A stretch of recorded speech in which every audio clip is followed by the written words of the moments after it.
കർത്താവിനാൽ ഏറ്റവും സ്നേഹിക്കപ്പെടുന്നവരെ, ദൈവനാമത്തിന് മഹത്വം ഉണ്ടായിരിക്കട്ടെ. ഒരു പരിശുദ്ധമായ സുദിനം കൂടി ഈ പരിശുദ്ധ നോമ്പിൻ്റെ കാലയളവിൽ ദൈവം നമുക്ക് നൽകിയിരിക്കുകയാണ്. എൻ്റെ പ്രിയപ്പെട്ട ദൈവമക്കളായ ശ്രോതാക്കളായ നിങ്ങളുമായി പരിശുദ്ധ നോമ്പിൻ്റെ ചില ചിന്തകൾ പങ്കുവയ്ക്കുകയായിരുന്നുവല്ലോ. അനുഗ്രഹീതമായ പരിശുദ്ധ നോമ്പിലെ ഏറ്റവും പ്രധാനപ്പെട്ട ഒരു ഭാഗമാണ് പ്രാർത്ഥനയെന്നും ഈ പ്രാർത്ഥനയെ കൂടുതൽ സന്നദ്ധമാക്കുന്ന, സജ്ജമാക്കുന്ന ത്രിവിധ യാഥാർത്ഥ്യങ്ങളായ 3 മാർഗങ്ങൾ, ഭക്തിമാർഗം, ജ്ഞാനമാർഗം, കർമ്മമാർഗം എന്നിവയെപ്പറ്റി നാം ചിന്തിച്ചുകൊണ്ടിരിക്കുകയാണ്. കർമ്മമാർഗത്തിൻ്റെ പന്ഥാവിലാണ് ഇപ്പോൾ നമ്മുടെ പ്രവൃത്തികളാണ് നന്മയെ നാമാക്കി മാറ്റുന്നത്. ഒരു മനുഷ്യന്റെ ജനനാൽ തന്നെ അവൻ പ്രഗത്ഭനോ ഉത്തമനോ അധമനോ ആകുന്നില്ല. അവന്റെ പ്രവൃത്തിയാലാണ് അവൻ ശ്രേഷ്ഠനോ അധമനോ ആയിത്തീരുന്നത്. ജന്മം കൊണ്ടെന്നതിനേക്കാൾ കർമ്മം കൊണ്ട് ശ്രേഷ്ഠരായവരാണ് ഈ ലോകത്തിലെ 99% ആളുകൾ. കർത്താവായ യേശു ക്രിസ്തു തൻ്റെ ജന്മം കൊണ്ട് കർത്താവായി പിതാവിൻ്റെ പുത്രനായിരുന്നു. എന്നിരുന്നാലും അവിടുന്ന് മനുഷ്യ സമൂഹത്തിന് രക്ഷ കൈവരിച്ചത് തൻ്റെ പ്രവൃത്തി മൂലം കർമ്മ യോഗത്തിലൂടെയാണ്, കർമ്മമാർഗത്തിലൂടെയാണ്. അവിടുന്ന് പകലിൻ്റെ പ്രവൃത്തികൾ, തൻ്റെ പിതാവിൻ്റെ പ്രവൃത്തികൾ ചെയ്യുകയാണ് ഞാനെന്നാണ് കർത്താവ് എപ്പോഴും സൂചിപ്പിക്കുന്നത്. പ്രവൃത്തി ഇല്ലാത്ത ജീവിതം അല്ലെങ്കിൽ വിശ്വാസം നിരർത്ഥകമാണ്. പ്രവൃത്തിയൊന്നുമില്ല. ഇന്നത്തെ കാലഘട്ടത്തിൽ എല്ലാ മനുഷ്യരും 90% ആളുകളും വാചാലന്മാരാണ്. സംസാരിക്കാൻ ഒരു മടിയുമില്ല. പ്രവർത്തിക്കുന്നത് വളരെ തുച്ഛം, വളരെ കുറച്ചു മാത്രം. പ്രവർത്തിക്കുവാൻ ആർക്കും താല്പര്യമില്ല. കഷ്ടപ്പെടുവാൻ ആർക്കും വയ്യ.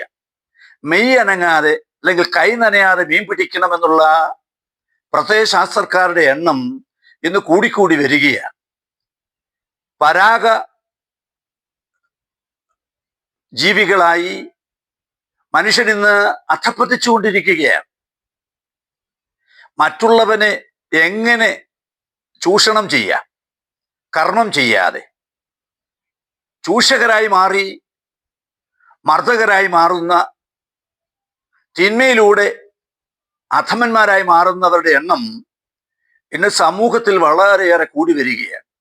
കാരണം കർമ്മ മാർഗം സ്വീകരിക്കുവാൻ ഇന്ന് പലർക്കും താല്പര്യമില്ല. മെയ് അനങ്ങാതെ ജീവിക്കണം. എന്നാൽ കർത്താവായ യേശു ക്രിസ്തു പറയുന്നത്, വചനം പറയുന്നത്, നെറ്റിയിലെ വിയർപ്പോടെ അപ്പം ഭക്ഷിക്കണം. അധ്വാനിക്കാത്തവൻ ഭക്ഷിക്കാതിരിക്കട്ടെ. എന്തിനാ ഭക്ഷിക്കുന്നത്? വെറുതെ ഭക്ഷിച്ചിട്ട് കാര്യമില്ല. അലസന്റെ മനസ്സ് പിശാചിന്റെ പണിപ്പുരയാണ്. ഒരു ഗ്ലാസ് വെള്ളം അടുക്കളയിൽ പോയി തന്നെത്താൻ എടുത്തുകൊണ്ട് വന്ന് കുടിക്കാൻ വയ്യാത്ത മനുഷ്യരുടെ എണ്ണം ഇന്ന് കൂടി വരികയാണ്. മുമ്പിൽ കൊണ്ടുവന്ന് വെക്കുന്ന വെള്ളം പോലും ഒരല്പമൊന്ന് നീങ്ങിച്ചെന്ന് എടുത്ത് കുടിക്കുവാൻ പോലും സാധിക്കാത്ത മനുഷ്യരായി ഇന്നത്തെ മനുഷ്യൻ അധപ്പതിക്കുകയാണ്. ജീവിതത്തിൻ്റെ മാന്യത കർമ്മയോഗമില്ലെങ്കിൽ, കർമ്മമാർഗമില്ലെങ്കിൽ നഷ്ടപ്പെടും. ഒരു മനുഷ്യനെ മാന്യനാക്കുന്നത്, ശ്രേഷ്ഠനാക്കുന്നത് അവന്റെ നന്മയുടെ കർമ്മമാണ്. കർമ്മം ചെയ്യുന്നത് ധർമ്മം നിലനിർത്തുന്നതിന് വേണ്ടിയായിരിക്കും. അർജുനനോട് ശ്രീകൃഷ്ണൻ പറയുന്നത്, ധർമ്മം നിറവേറുന്നതിന് വേണ്ടി നീ നിന്റെ കർമ്മം അനുഷ്ഠിക്കുക. അയ്യോ, എൻ്റെ സഹോദരന്മാരാണല്ലോ യുദ്ധഭൂമിയിൽ നിൽക്കുന്നത്. അപ്പോൾ ശ്രീകൃഷ്ണൻ പറയുന്നുണ്ട്, പെണ്ണുങ്ങളെപ്പോലെ ദുഃഖിച്ചിരിക്കാതെ തിണ്ണമടുത്തു ജയദ്രഥൻ തന്നോട് കണ്ടം മുറിപ്പത് തക്കമിനി എന്ന് കൊണ്ടൽ നേർവർണ്ണൻ അരുൾ ചെയ്ത കാരണം അഭിമന്യുവിനെ കൊല ചെയ്ത ജയദ്രഥനെ, തിന്മ പ്രവർത്തിച്ച ജയദ്രഥനെ നന്മയ്ക്ക് വേണ്ടി നിഗ്രഹിക്കുവാൻ ശ്രീകൃഷ്ണൻ നൽകുന്ന സന്ദേശം അർത്ഥവത്താണ്. ഇന്ന് അധർമ്മം കൊടികുത്തി വാഴുകയാണ്. ധർമ്മം പ്രവർത്തിക്കുന്നവനെ വെട്ടിക്കൊല്ലുന്ന, തകർത്ത് വാരിയെറിയുന്ന, നശിപ്പിക്കുന്ന ഒരു ലോകം. ധർമ്മം ശരണം ഗച്ഛാമി.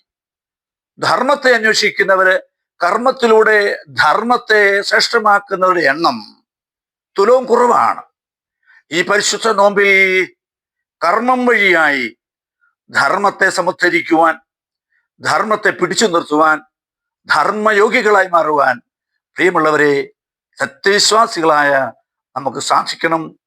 നമുക്ക് അതിനായി യത്നിക്കാം.